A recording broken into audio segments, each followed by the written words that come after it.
Hey, good morning, good afternoon, whenever it is on a Tuesday when you may be accessing the video.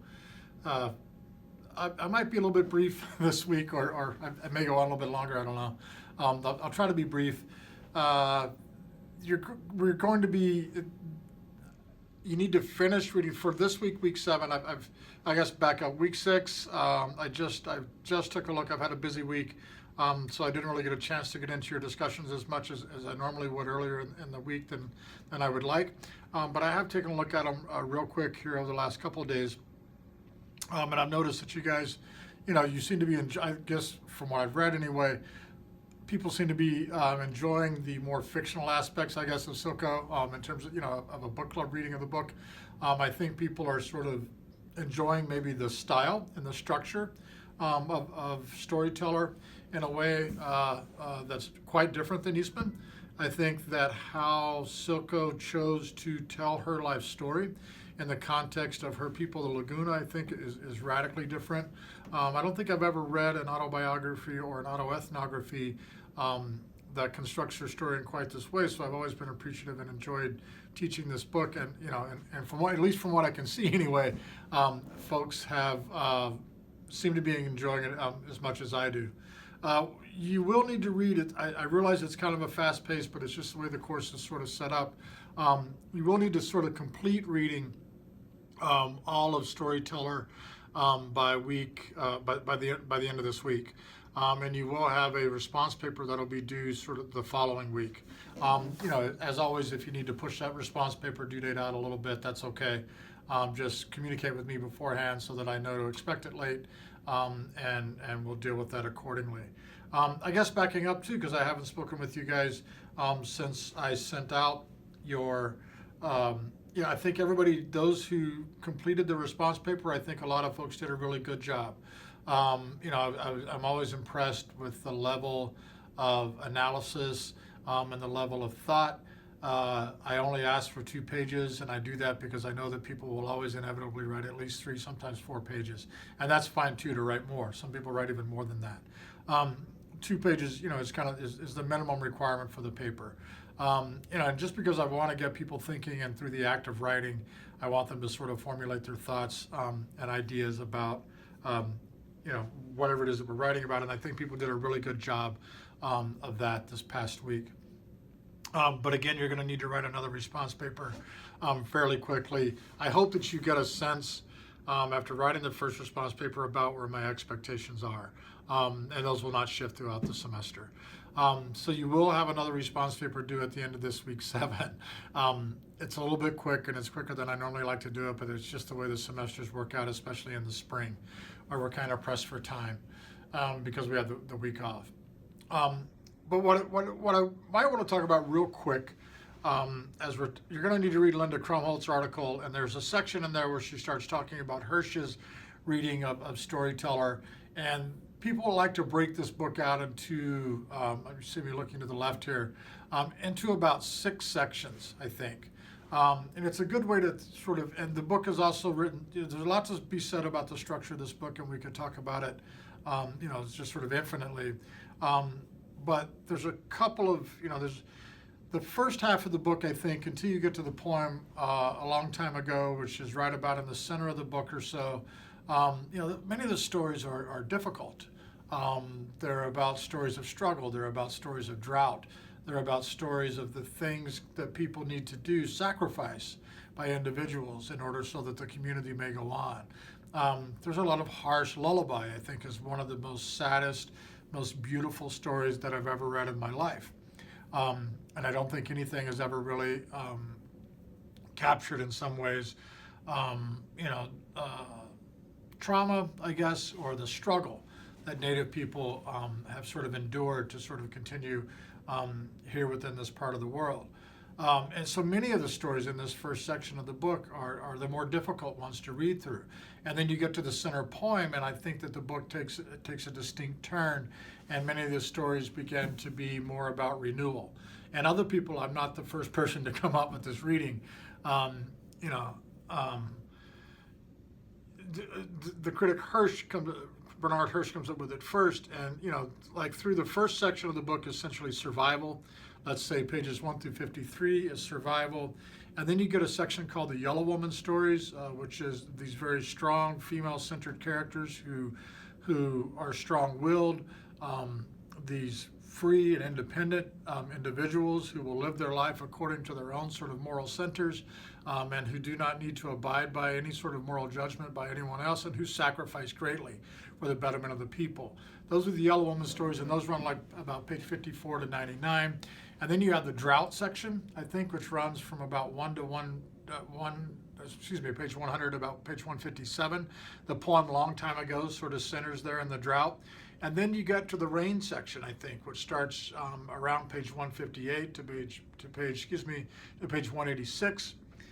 You have these stories of rain and renewal, and then you have stories of the spirit from like about page 187 to 204, and then 205 to about 256 are the coyote stories or the trickster stories. And I think that these 6 sections of the book are one way to sort of approach it. I think it's very important to keep in mind the setting of these stories. These stories take place in the desert Southwest in a place called Laguna Pueblo. If you haven't looked it up, you should, but you can tell by the photographs in the book that it's a place that is extremely arid. But people have survived there for nearly 50,000 years and grown and become, human beings have been inhabiting that part of the world for at least 50,000 years, according to the archaeological evidence. So people have seen a lot. You don't live in a place for 50,000 years, in comparison to the United States being roughly a couple hundred some odd years old, and Europeans only having been residing in this part of the world for 500 years. That's, an extreme difference in amount of time in terms of human history between 500 years and 50,000, 45,500 years, in fact. So human beings have been living in this part of the world and learning how to adapt and how to survive in this part of the world for a very, very, very long time. And the stories that we get in Storyteller are but a glimpse of probably the hundreds of thousands to an infinite number of stories that have been told and retold about this place and how to survive within this place. And so we are left with, excuse me, I want to adjust. We're left with nothing but these remnants of these stories, but they're some of the most powerful, I think, versions of what it means to be here and how one needs to do to adapt, what one needs to do in this arid area to bring rain. Because with rain, one gets water for corn, and without corn, the people would starve. So it's always been, I think, a delicate balance of existence in this part of the world. This is not like living on, it's not like you get to be Yupik or Hoopa, right? It's not as though, or Yurok or Hoopa, right? It's not as though you get to live on a river and pull salmon out every day. It's, even though that lifestyle has changed greatly too. But these are not people who sort of come from, places to where, or the Miwoks, where you get to live on a coastal place and you get to live in small bands and you get to eat clams and mussels and shrimp and fish all day. This is a place that one must, kill deer, and one must have agriculture in which to survive. And so the existence has always been about a delicate balance. And the people have developed stories in which to teach people the ways in which to sort of stay in balance. And I think very much if we look at the two halves of Storyteller, we can see how this book is a very sort of balanced book between hardship and survival, between hardship and laughter, between tears and laughter, right? Between the things people need to do in order to survive. And I think probably, even though this is an autobiographical text or a fictional autobiography or autoethnography, all of those things combined, somewhere within there, I think we get a sense of who Lesley Silko is. But she is so sublimated within the text. She is so subsumed by the culture and the land and the place that the individual voice in this text becomes almost completely lost. And it becomes a voice of the people. And I think that's one of the most powerful aspects of this book. I could continue to go on about Storyteller, but I really want you to just enjoy this text. And even if you wind up only sort of enjoying one particular story from it, that's enough, I think. And that one could easily write on that.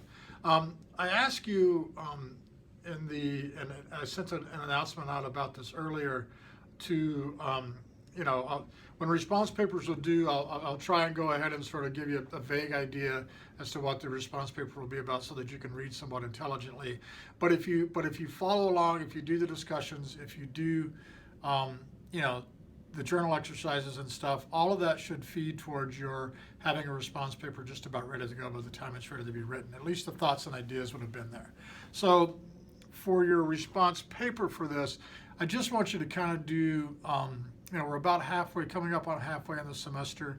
Just sort of take everything that we've read so far after the semester and answer the question, how have all the, anyone or a couple of the writers' reviews, you need to compare a couple of the writers and some of the secondary source material, but how have Native people, at least the writers that we've read so far this semester, how have they engaged in the act of writing in order to ensure the cultural survival of their particular tribal communities? And so just talk about the role of story and how the role of story, I can't think of how many Yellow Woman stories are there to where, especially the one of the Buffalo people, where it took real sacrifice.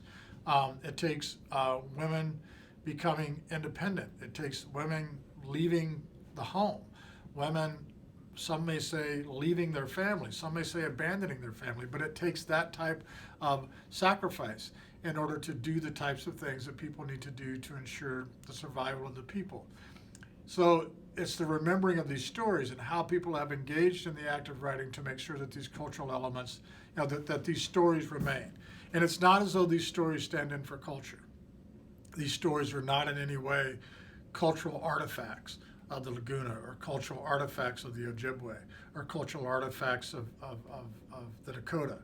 But what they are as best as one might represent on an individual level, as best as one may get. We get glimpses of the representation of culture.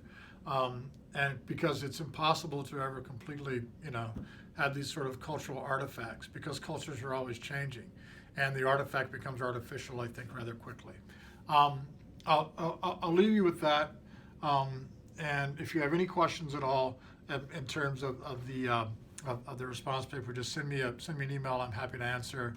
Any problems at all with anything, let me know.